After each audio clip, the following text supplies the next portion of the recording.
ಎಲ್ಲರಿಗೂ ನಮಸ್ಕಾರಗಳು. ತಮ್ಮೆಲ್ಲರಿಗೂ ರಾಜೇಂದ್ರ ಟೆಕ್ ಕಂಪ್ಯೂಟರ್ ಯೂಟ್ಯೂಬ್ ಚಾನೆಲ್ಗೆ ಆತ್ಮೀಯವಾದಂಥ ಸ್ವಾಗತವನ್ನು ಕೋರುತ್ತೇನೆ.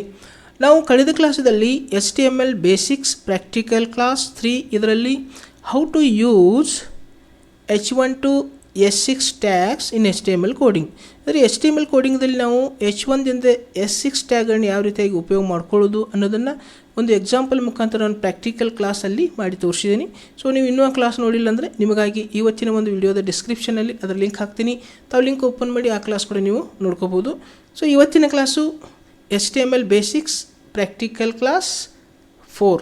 ಸೊ ಇದರಲ್ಲಿ ನಾನು HTML ಒಂದು ಕೋಡಿಂಗ್ದಲ್ಲಿ ಬೋಲ್ಡ್ ಟ್ಯಾಗು, ಇಟಾಲಿಕ್ ಟ್ಯಾಗ್ ಮತ್ತು ಅಂಡರ್ಲೈನ್ ಟ್ಯಾಗ್ಗಳನ್ನ ಯಾವ ರೀತಿಯಾಗಿ ಉಪಯೋಗ ಮಾಡ್ಕೊಳ್ಳೋದು, ಸೊ ಅವುಗಳನ್ನ ಯಾವ ರೀತಿಯಾಗಿ ಉಪಯೋಗ ಮಾಡ್ಕೊಳ್ಳೋದು ಅದ್ರ ಬಗ್ಗೆ ನಾನು ಇಲ್ಲಿ ಒಂದು ಎಕ್ಸಾಂಪಲ್ ಮುಖಾಂತರ ಇಲ್ಲಿ ಪ್ರಾಕ್ಟಿಕಲ್ ಆಗಿ ನಾನು ಅವುಗಳನ್ನ ಅಪ್ಲೈ ಮಾಡಿ ತೋರಿಸ್ತಾ ಇದ್ದೀನಿ. ಸೊ ದಯವಿಟ್ಟು ಪೂರ್ತಿಯಾಗಿ ವಿಡಿಯೋ ನೋಡಿರಿ. ಮತ್ತು ತಾವು ಹೊಸದಾಗಿ ನನ್ನ ಯೂಟ್ಯೂಬ್ ಚಾನಲ್ ನೋಡ್ತಾ ಇದ್ದರೆ ಇನ್ನೂ ನನ್ನ ಯೂಟ್ಯೂಬ್ ಚಾನಲ್ ನೀವು ಸಬ್ಸ್ಕ್ರೈಬ್ ಮಾಡಿಲ್ಲ ಅಂದರೆ ದಯವಿಟ್ಟು ಸಬ್ಸ್ಕ್ರೈಬ್ ಮಾಡಿರಿ, ಬೆಲ್ಲೈಕನ್ ಪ್ರೆಸ್ ಮಾಡಿರಿ, ನನಗೆ ಸಪೋರ್ಟ್ ಮಾಡಿರಿ ಅಂತ ತಮ್ಮಲ್ಲಿ ಕೇಳುತ್ತಾ ಇವಾಗ ಇವತ್ತಿನ ಒಂದು ಪ್ರಾಕ್ಟಿಕಲ್ ಕ್ಲಾಸನ್ನು ನೋಡೋಣ. ಓಕೆ, ಸೊ ನಾನು ಇಲ್ಲಿ ನೋಟ್ಪ್ಯಾಡನ್ನು ಓಪನ್ ಮಾಡ್ಕೋತೀನಿ. ಸೊ ನೋಟ್ಪ್ಯಾಡ್ದಲ್ಲಿ ನಾವು ಇಲ್ಲಿ ಕೋಡಿಂಗನ್ನು ಟೈಪ್ ಮಾಡ್ಕೊಳ್ಳೋಣ. ಓಕೆ, ಸೊ ಫಸ್ಟ್ ನಾವು ಏನು ಮಾಡಬೇಕು, ಇಲ್ಲಿ HTML. ಓಕೆ, ಸೊ HTML ಆದ ನಂತರ ಇಲ್ಲಿ ಹೆಡ್, HTML ಹೆಡ್, ಟೈಟಲ್ದಲ್ಲಿ ನಾವು ಇಲ್ಲಿ ಏನು ಕೊಡ್ತೀನಪ್ಪ ಅಂದರೆ ಟೈಟಲಲ್ಲಿ ಬೋಲ್ಡ್, ಇಟಾಲಿಕ್ ಮತ್ತು ಅಂಡರ್ಲೈನ್. ಸೊ ಇಲ್ಲಿ ನಾವು ಬೋಲ್ಡು, ಇಟಾಲಿಕ್, ಅಂಡರ್ಲೈನ್ ಪ್ರೋಗ್ರಾಮನ್ನು ಮಾಡ್ತಾ ಇದ್ದೀವಿ. ಸೊ ಅದಕ್ಕೆ ನಾನು ಇಲ್ಲಿ ಟೈಟಲ್ ಕೂಡ ಏನು ಕೊಟ್ಟಿದ್ದೀನಿ, ಇಲ್ಲಿ ಬೋಲ್ಡ್, ಇಟಾಲಿಕ್, ಅಂಡರ್ಲೈನ್. ಓಕೆ, ಶಾರ್ಟದಲ್ಲಿ ಕೊಟ್ಟಿದ್ದೀನಿ. ಓಕೆ, ಇಲ್ಲಿ ಟೈಟಲ್ ಕ್ಲೋಸ್ ಮಾಡ್ಕೋಬೇಕು. ಓಕೆ, ಟೈಟಲ್ ಕ್ಲೋಸ್ ಮಾಡಿದ ನಂತರ ಇಲ್ಲಿ ಹೆಡ್ ಕ್ಲೋಸ್ ಮಾಡ್ಕೊಳ್ಳೋದು. ಇಲ್ಲಿ ಹೆಡ್ ಕ್ಲೋಸ್. ಅದರ ನಂತರ ಇಲ್ಲಿ ನೆಕ್ಸ್ಟ್ ಎಂಟರ್ ಪ್ರೆಸ್ ಮಾಡಿಕೊಂಡು ಇಲ್ಲಿ ಬಾಡಿ ಟ್ಯಾಗನ್ನು ಹಾಕಬೇಕು. ಸೊ ಬಾಡಿ ಟ್ಯಾಗನ್ನು ಹಾಕಿದ ನಂತರ ಇಲ್ಲಿ ಮತ್ತೆ ಎಂಟರ್ ಪ್ರೆಸ್ ಮಾಡಿಕೊಂಡು ಇಲ್ಲಿ ನಾವಿಲ್ಲಿ ಟ್ಯಾಗನ್ನು ಉಪಯೋಗ ಮಾಡ್ಕೊಳ್ಳೋಣ. ಮೊದಲನೇದಾಗಿ ಬೋಲ್ಡ್. ಓಕೆ, ಇಲ್ಲಿ ಬೋಲ್ಡ್ ಟ್ಯಾಗನ್ನು ಕೊಡ್ತೀನಿ. ಸೊ ಬೋಲ್ಡ್ದಲ್ಲಿ ನಾನು ಇಲ್ಲಿ ಏನು ಮಾಡ್ತೀನಪ್ಪ ಅಂದರೆ ಇಲ್ಲಿ ಪಾರ್ಟ್ಸ್ ಆಫ್ ಕಂಪ್ಯೂಟರ್, ಇಲ್ಲಿ ಪಾರ್ಟ್ಸ್ ಆಫ್ ಕಂಪ್ಯೂಟರ್ ಅಂತೇಳಿ ಇಲ್ಲಿ ಟೈಪ್ ಮಾಡಿಕೊಂಡು ಇಲ್ಲಿ ಬೋಲ್ಡ್ ಕ್ಲೋಸ್ ಮಾಡ್ಕೋಬೇಕು. ಇಲ್ಲಿ ಬೋಲ್ಡ್ ಓಪನ್ ಇದ್ದಿತ್ತಂದರೆ ಇಲ್ಲಿ ಬೋಲ್ಡ್ ಓಪನ್ ಮಾಡೋದು, ಇಲ್ಲಿ ಕ್ಲೋಸ್ ಮಾಡಬೇಕು. ಯಾಕೆ ಕ್ಲೋಸ್ ಮಾಡಬೇಕಂದ್ರೆ ಅಲ್ಲಿ ಬೋಲ್ಡ್ ನಾವು ಇಲ್ಲಿ ಕ್ಲೋಸ್ ಮಾಡೋದಿಲ್ಲ ಅಂದರೆ ನೆಕ್ಸ್ಟ್ ನಾವು ಏನು ಮೆಸೇಜ್ ಕೊಡ್ತೀವಲ್ಲ ಆ ಮೆಸೇಜ್ಗೆಲ್ಲನೂ ಬೋಲ್ಡ್ ಆಗ್ತದೆ. ಓಕೆ, ಸೊ ಅದಕ್ಕೆ ಫಸ್ಟ್ ಅಷ್ಟೇ ನಮಗೆ ಪಾರ್ಟ್ಸ್ ಆಫ್ ಕಂಪ್ಯೂಟರ್ಗೆ ಅಷ್ಟೇ ನಮಗೆ ಬೋಲ್ಡ್ ಬೇಕಾಗಿದೆಯಲ್ಲ, ಸೊ ಅಲ್ಲಿ ಕ್ಲೋಸ್ ಮಾಡ್ಕೋಬೇಕು ಬೋಲ್ಡ್. ಅದರ ನಂತರ ಇಲ್ಲಿ ಪ್ಯಾರಾಗ್ರಾಫ್ ಮಾಡ್ಕೊಳ್ಳೋದು. ಓಕೆ, ಲೈನ್ ಟು ಲೈನ್ ನಮ್ಮ ಮೆಸೇಜ್ ಬರಬೇಕಾದ್ರೆ ಇಲ್ಲಿ P ಕೊಡಬೇಕು ಟ್ಯಾಗ್ದಲ್ಲಿ. ನೆಕ್ಸ್ಟ್ ಇನ್ನು ಇಟಾಲಿಕ್ ಕೊಡೋಣ. Okay, italic. ಸೊ ಇಲ್ಲಿ ಇಟಾಲಿಕ್ದಲ್ಲಿ ಒಂದು ನಾನು ಏನು ಮಾಡ್ತೀನಪ್ಪ ಅಂದರೆ ಇಲ್ಲಿ ಇನ್ಪುಟ್ ಡಿವೈಸಸ್ ಮತ್ತು ಇಲ್ಲಿ ಇಟಾಲಿಕನ್ನು ಕ್ಲೋಸ್ ಮಾಡ್ತೀನಿ, ಕ್ಲೋಸ್ ಮಾಡೋದು. ಆಮೇಲೆ ಇಲ್ಲಿ ನೆಕ್ಸ್ಟ್ ಇಲ್ಲಿ ಏನು ಮಾಡಬೇಕು, P ಪ್ಯಾರಾಗ್ರಾಫ್ ಮಾಡ್ಕೊಳ್ಳೋದು. Okay, next enter. ಇಲ್ಲಿ ಅಂಡರ್ಲೈನ್. ಓಕೆ, ಇಲ್ಲಿ U. ಇಲ್ಲಿ ಏನು ಕೊಡ್ತೀನಪ್ಪ ಅಂದರೆ ಇಲ್ಲಿ ಔಟ್ಪುಟ್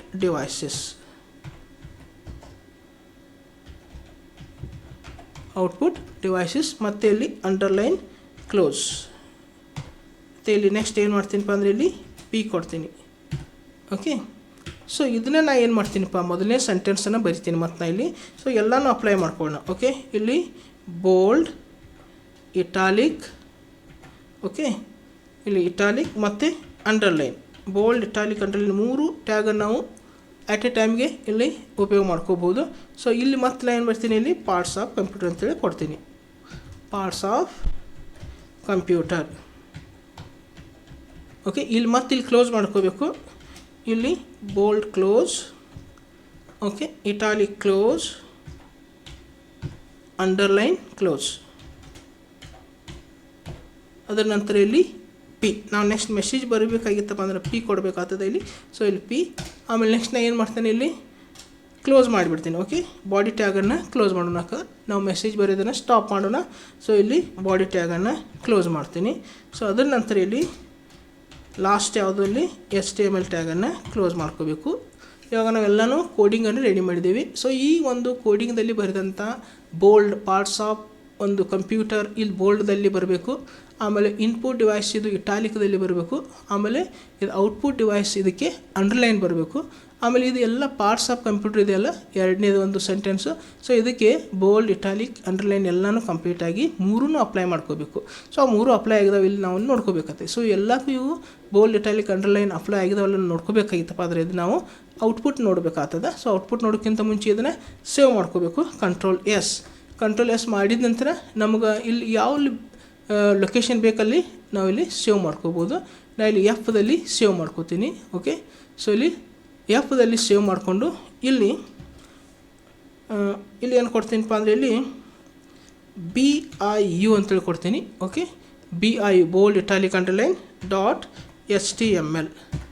BIU.html ಅಂದರೆ ಒಂದು ಬೋಲ್ಡ್, ಇಟಾಲಿಕ್, ಅಂಡರ್ಲೈನ್ ಪ್ರೋಗ್ರಾಮ್ ಇದೆ. ಸೊ ಅದ್ರ ನೇಮನ್ನು ಇಲ್ಲಿ ಕೊಟ್ಟಿದ್ದೀನಿ, ಮುಂದೆ .html ಅಂತೇಳಿ ಕೊಟ್ಟಿದ್ದೀನಿ. ಇಲ್ಲಿ ಸೇವ್ ಅನ್ನೋದು ಎದರಲ್ಲಿ ಸೇವ್ ಇದೆ, ಲೋಕಲ್ ಡಿಸ್ಕ್ ಎಫ್ದಲ್ಲಿದೆ. ಇವಾಗ ಸೇವ್ ಅಂತೀನಿ. ಸೇವ್ ಆದ ನಂತರ ಈಗ ಔಟ್ಪುಟ್ ನೋಡಬೇಕಾಗಿದೆ. ಸೊ ಈಗ ಔಟ್ಪುಟ್ ನೋಡಬೇಕಾಗಿತ್ತಪ್ಪ ಅಂದರೆ ಇಲ್ಲಿ ಇಂಟರ್ನೆಟ್ ಎಕ್ಸ್ಪ್ಲೋರರ್ ಅಥವಾ ಗೂಗಲ್ ಕ್ರೋಮ್ ಯಾವುದರಲ್ಲಿ ನೋಡ್ಕೋಬೋದು. ಸೊ ಈಗ ನಾನು ಇಂಟರ್ನೆಟ್ ಎಕ್ಸ್ಪ್ಲೋರ್ ಓಪನ್ ಮಾಡ್ಕೋತೀನಿ.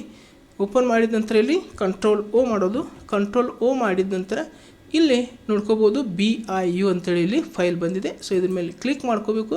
ಇಲ್ಲಿ ಓಪನ್ ಅನ್ನೋದು. ಸೊ ಓಪನ್ ಆದ ನಂತರ ಈಗ ಔಟ್ಪುಟ ಬಂದಿದೆ, ಇಲ್ಲಿ ನಾವು ನೋಡ್ಕೋಬೋದು. ಇಲ್ಲಿ ಔಟ್ಪುಟ್ ಏನಾಗಿದೆಪ್ಪ ಅಂದರೆ ಇಲ್ಲಿ ಪಾರ್ಟ್ಸ್ ಆಫ್ ಕಂಪ್ಯೂಟರ್ ಇದೇನಾಗಿದೆ, ಬೋಲ್ಡ್ ಆಗಿದೆ. ಇನ್ಪುಟ್ ಡಿವೈಸಸ್ ಇದು ಇಟಾಲಿಕ್ದಲ್ಲಿ ಬಂದಿದೆ. ಔಟ್ಪುಟ್ ಡಿವೈಸ್ ಇದಕ್ಕೆ ಅಂಡರ್ಲೈನ್ ಅಷ್ಟೇ ಬಂದಿದೆ. ಸೊ ಇಲ್ಲಿ ಪಾರ್ಟ್ಸ್ ಆಫ್ ಕಂಪ್ಯೂಟರ್, ಇದಕ್ಕೆ ಪಾರ್ಟ್ಸ್ ಆಫ್ ಕಂಪ್ಯೂಟರ್ಗೆ ಏನು ಬಂದಿದೆ, ಬರೀ ಬೋಲ್ಡ್ ಅಷ್ಟೇ ಏನಾಗಿದೆ ಬಂದಿದೆ. ಸೊ ಇಲ್ಲಿ ಪಾರ್ಟ್ಸ್ ಆಫ್ ಕಂಪ್ಯೂಟರ್ ಇದಕ್ಕೆ ಬೋಲ್ಡ್, ಇಟಾಲಿಕ್, ಅಂಡರ್ಲೈನ್ ಎಲ್ಲ ಮೂರು ಅಪ್ಲೈ ಆಗಿದ್ದಾವೆ. ಸೊ ಈ ಪ್ರಕಾರ ಔಟ್ಪುಟ್ಟ ಬಂದಿರ್ತದೆ. ಓಕೆ, ಸೊ ಇಷ್ಟು ಇವತ್ತಿನ ಒಂದು ಕ್ಲಾಸ್ದಲ್ಲಿ ನಾವು ಯಾವ ರೀತಿಯಾಗಿ ಬೋಲ್ಡ್, ಇಟಾಲಿಕ್, ಅಂಡರ್ಲೈನ್ ಟ್ಯಾಗ್ಗಳನ್ನ HTML ಕೋಡಿಂಗ್ದಲ್ಲಿ ಉಪಯೋಗ ಮಾಡ್ಕೊಳ್ಳೋದು ಅನ್ನೋದನ್ನು ಒಂದು ಎಕ್ಸಾಂಪಲ್ ಮುಖಾಂತರ ಇಲ್ಲಿ ನೋಡಿದ್ದೇವೆ. ಸೊ ಇವತ್ತಿನ ಕ್ಲಾಸು ತಮಗೆ ಯಾವ ರೀತಿ ಅನಿಸ್ತು ಅನ್ನೋದನ್ನು ಕಮೆಂಟ್ ಮಾಡಿ, ಜೊತೆಗೆ ವಿಡಿಯೋನ ಲೈಕ್ ಮಾಡಿ, ವಿಡಿಯೋನ ಶೇರ್ ಮಾಡಿ. ಮತ್ತು ತಾವು ಇನ್ನೂ ನನ್ನ ಯೂಟ್ಯೂಬ್ ಚಾನಲ್ಗೆ ಸಬ್ಸ್ಕ್ರೈಬ್ ಮಾಡಿಲ್ಲ ಅಂದರೆ ದಯವಿಟ್ಟು ಸಬ್ಸ್ಕ್ರೈಬ್ ಮಾಡಿರಿ, ಬೆಲ್ ಐಕನ್ ಪ್ರೆಸ್ ಮಾಡಿ, ನನಗೆ ಸಪೋರ್ಟ್ ಮಾಡಿರಿ ಅಂತ ತಮ್ಮಲ್ಲಿ ಕೇಳುತ್ತಾ ಇವಾಗ ಇವತ್ತಿನ ಒಂದು ಪ್ರಾಕ್ಟಿಕಲ್ ಕ್ಲಾಸಲ್ಲಿ ಇಲ್ಲಿಗೆ ಮುಕ್ತಾಯಗೊಳಿಸ್ತಾ ಇದ್ದೀನಿ. ಮತ್ತೊಂದು ಹೊಸ ಕ್ಲಾಸೊಂದಿಗೆ, ಹೊಸ ವಿಡಿಯೋದೊಂದಿಗೆ ಪುನಃ ನಿಮ್ಮ ಜೊತೆಗೆ ಬರುವೆ. ಅಲ್ಲಿವರೆಗೆ ಎಲ್ಲರಿಗೂ ನನ್ನ ನಮಸ್ಕಾರಗಳು.